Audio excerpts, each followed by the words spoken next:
Olá, sejam todos muito bem-vindos ao Redação Hit, edição tarde, aqui na Hit TV. Eu sou Felipe Takahashi e a partir de agora te atualizo com os principais destaques. E os preços de imóveis residenciais disparam em 2025. O ano teve a segunda maior alta dos últimos 11 anos, ficando atrás apenas de 2024. No sul estão as cidades com as maiores altas. Em média, um imóvel residencial para venda ficou 6,52% mais caro em 2025. Segundo os dados do índice Fipesap, o resultado representa a segunda maior alta anual dos últimos 11 anos, ficando atrás apenas de 2024, quando os valores avançaram 7,73%. O aumento superou a inflação ao consumidor no ano, estimada em 4,18% pelo Fipesap, com base no IPCA acumulado. Os cálculos apontam uma alta real de 2,24% nos imóveis, já descontando a inflação. Entre as capitais, os maiores avanços no ano foram observados em Salvador, com alta de 16,25%, e João Pessoa, com 15,15%. Já as menores altas foram registradas em Brasília, com 4,5%, e Goiânia, com 2,55%. O preço médio de venda de imóveis residenciais, calculado nas cidades monitoradas, ficou em R$ 9.000 o metro quadrado em dezembro. Considerando essa base, um apartamento de 50 metros quadrados custava, em média, R$ 480 mil. A cidade mais cara da lista é Balneário Camboriú, em Santa Catarina, onde o metro quadrado do imóvel custa, em média, R$ 15 mil. No caso de uma residência de 50 metros, por exemplo, o valor passaria para R$ 745 mil.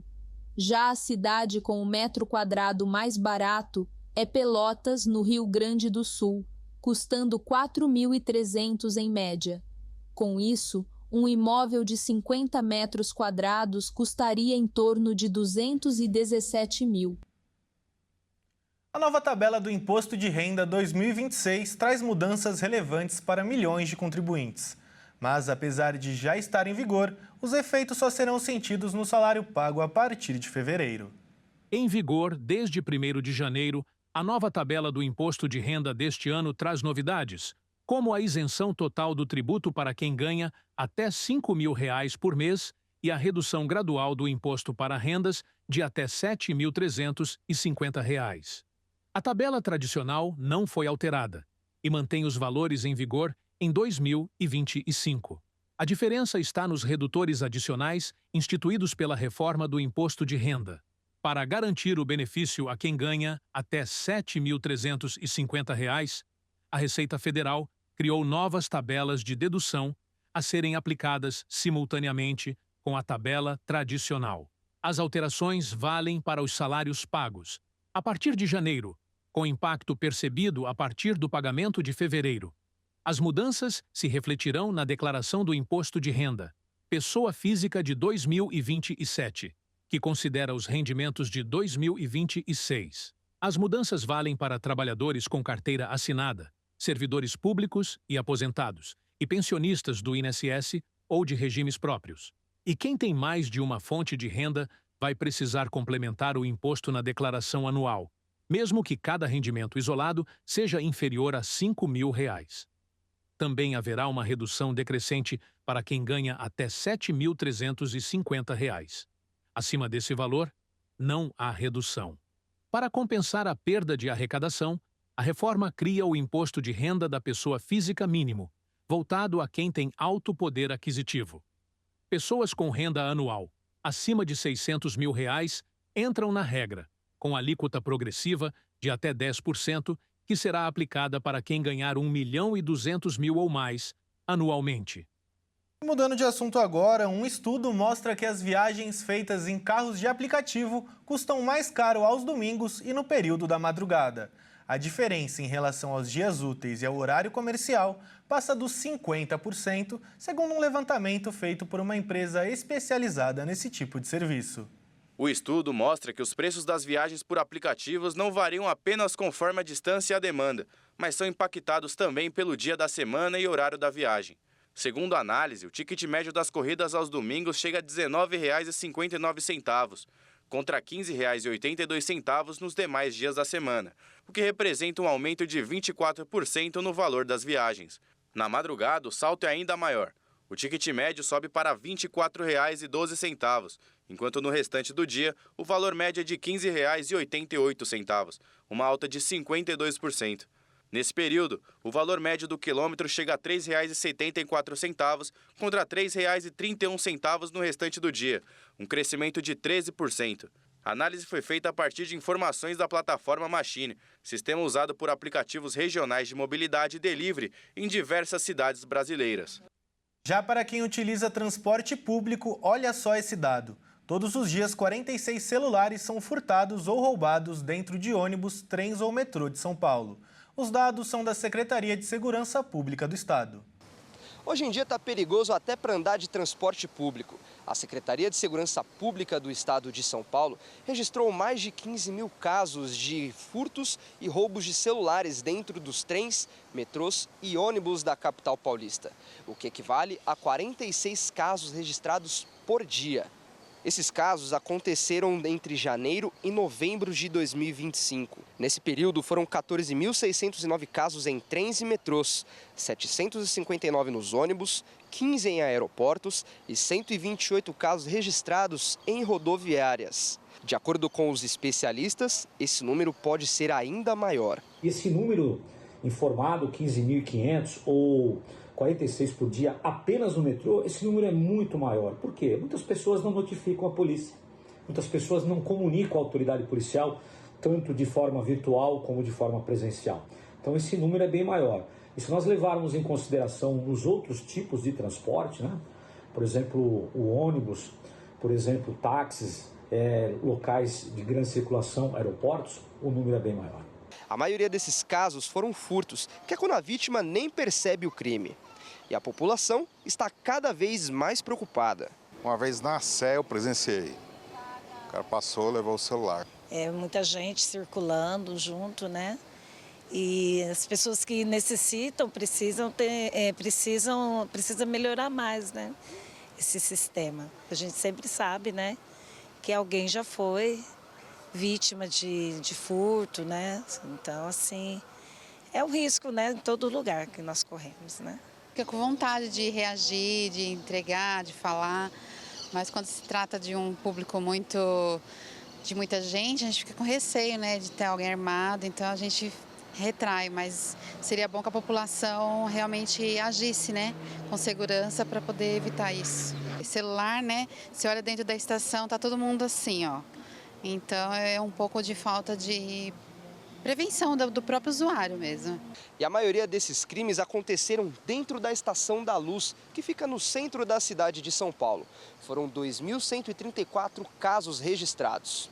Bom, e o metrô também emitiu uma nota informando que em 80% das vezes os criminosos foram detidos e encaminhados para a delegacia.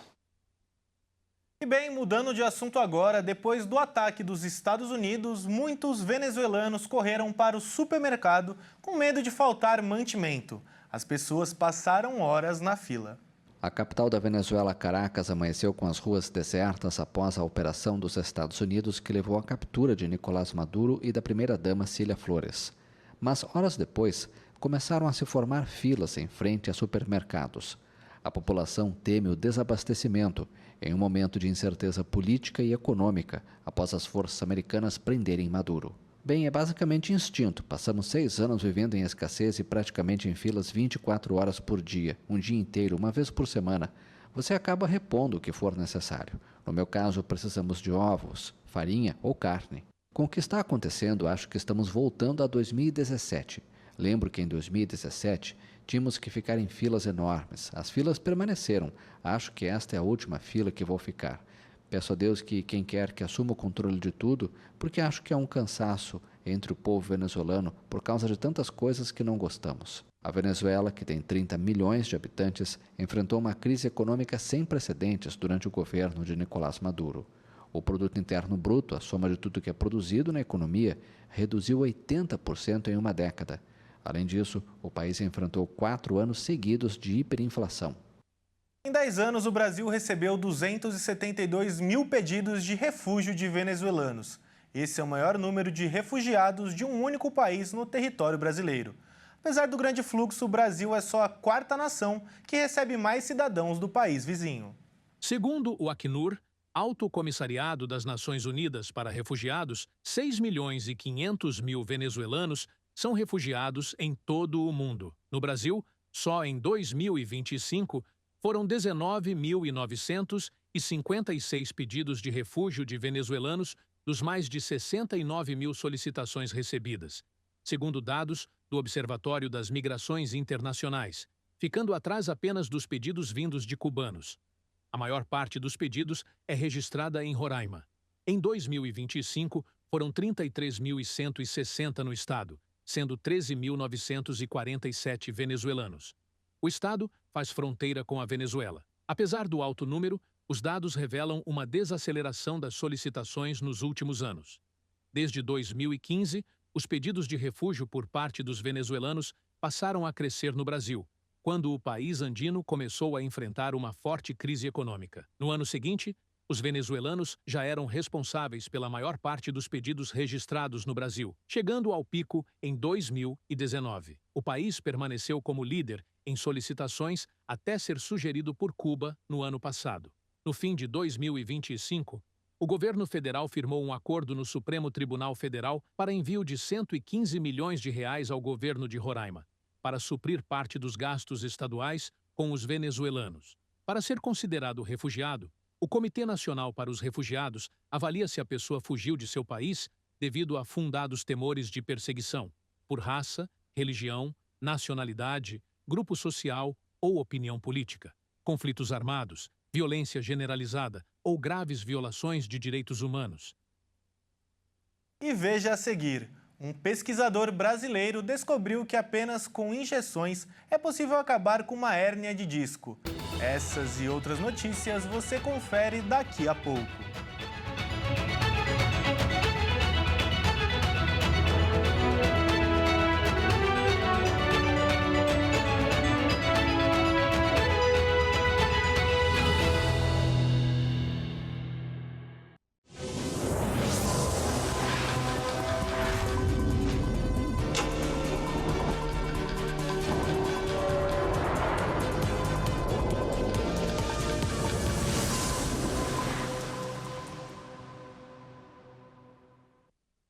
E estamos de volta.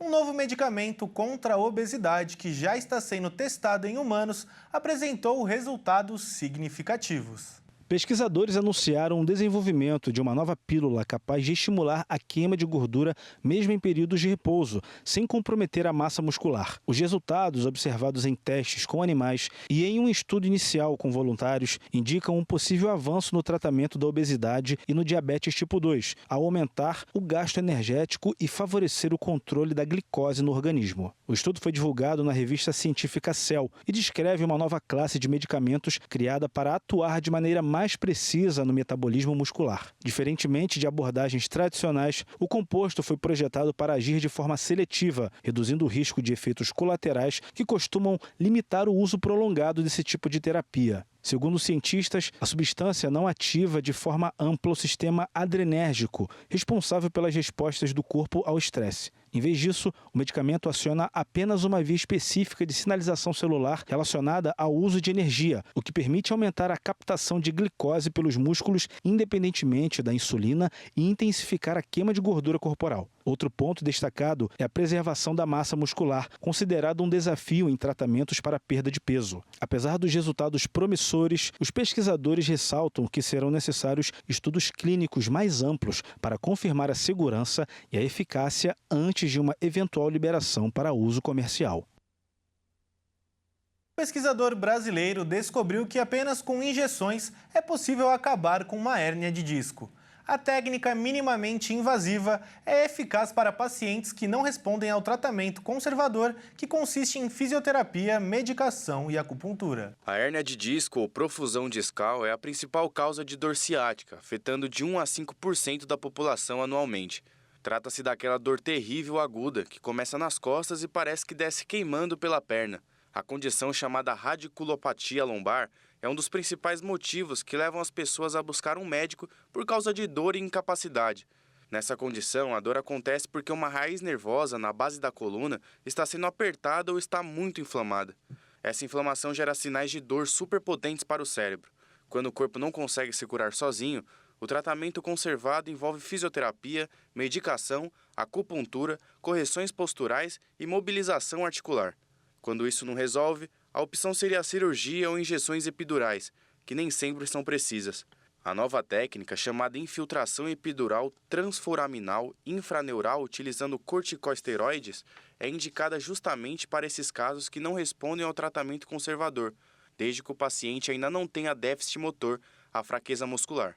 No estudo, os pesquisadores incluíram casos de 99 pacientes que foram submetidos à nova técnica, sendo 45 homens e 54 mulheres. Quando ela chega no lugar exato, o medicamento anti-inflamatório é administrado diretamente no foco da inflamação. Os resultados mostraram que 6 meses após o procedimento, 86% dos pacientes estavam sem dor. Também houve melhora na qualidade de vida. Os pacientes saíram de um nível de incapacidade grave, onde tarefas simples do dia a dia são um desafio para um nível mínimo. Isso significa poder voltar a trabalhar e caminhar sem dor, por exemplo. Além disso, como se trata de uma abordagem minimamente invasiva, a recuperação é mais rápida. Em 14% dos casos, os pacientes precisam passar pela cirurgia, mesmo fazendo esse tratamento. E ainda falando sobre saúde, uma pesquisa mostrou o avanço das metas de autocuidado, alimentação saudável e bem-estar dos brasileiros. Os dados apontaram um desejo maior em fazer exercício este ano. As mulheres estão na liderança por essa busca de hábitos. Segundo o levantamento, os brasileiros chegam a 2026 com novas prioridades. Exercícios físicos, comida de verdade e equilíbrio emocional se destacam como metas centrais e as mulheres saem na frente nessa virada de chave. A pesquisa mostra que 67% dos brasileiros pretendem praticar mais atividade física. Entre as mulheres, o engajamento é ainda maior. 71% afirmam que querem se exercitar mais, reforçando o protagonismo feminino na adoção de hábitos saudáveis. Além das intenções gerais, o levantamento detalha as estratégias que os brasileiros pretendem adotar para transformar esses objetivos em realidade. A valorização da comida feita em casa se destaca, reduzindo o consumo fora do lar, um movimento associado à busca por mais controle sobre ingredientes e qualidade nutricional. A redução de ultraprocessados também aparece como prioridade. Para 64% dos participantes do estudo, a meta é aumentar o consumo de alimentos frescos e minimamente processados. Já 59% deles dizem que pretendem observar com mais atenção o valor nutricional e a presença de ingredientes saudáveis nos produtos que compram, tornando o consumo mais consciente. Dietas específicas também surgem como alternativa, como alimentação à base de plantas, dieta mediterrânea ou estratégias de baixo carboidrato. O otimismo é expressivo. 91% dos brasileiros se dizem confiantes de que conseguirão cumprir os objetivos traçados, especialmente aqueles ligados à saúde, ao autocuidado e à qualidade de vida. Pois é, e já no caso dos animais, é preciso se preocupar com a chegada do verão e identificar sinais de calor excessivo para garantir o bem-estar de todos. Com a chegada do calor, cães e gatos ficam mais expostos aos riscos das altas temperaturas, que podem causar desde desconforto até problemas graves de saúde. Respiração ofegante, fraqueza, salivação excessiva, vômitos, apatia e a busca por locais frescos são alguns dos sinais de alerta. Em casos mais graves, o animal pode até desmaiar. Especialistas dão dicas para manter os pets seguros e afirmam que, para prevenir complicações, a hidratação constante é essencial. arterial. Os passeios exigem atenção redobrada. Queimaduras nas patas, desidratação, hipertermia e o agravamento de problemas pré-existentes, como cardíacos e respiratórios, estão entre os riscos mais comuns. Por isso, é recomendado evitar os horários mais quentes e priorizar áreas sombreadas e frescas para atividades externas. O banho realizado corretamente também é um aliado, mas o excesso ou o uso inadequado de produtos pode retirar a proteção natural da pele do pet. Animais idosos ou de focinho curto demandam cuidados extras, já que eles têm mais dificuldade para regular a temperatura corporal. Nessas situações, é fundamental mantê-los em ambientes frescos e ventilados e nunca deixá-los em locais fechados, sem circulação de ar. Com medidas simples, como banhos adequados e horários estratégicos para os passeios, é possível garantir que os animais aproveitem a estação sem riscos à saúde. Essa edição fica por aqui. Muito obrigado pela sua companhia. Foi um prazer te acompanhar até aqui. Um ótimo sábado para você.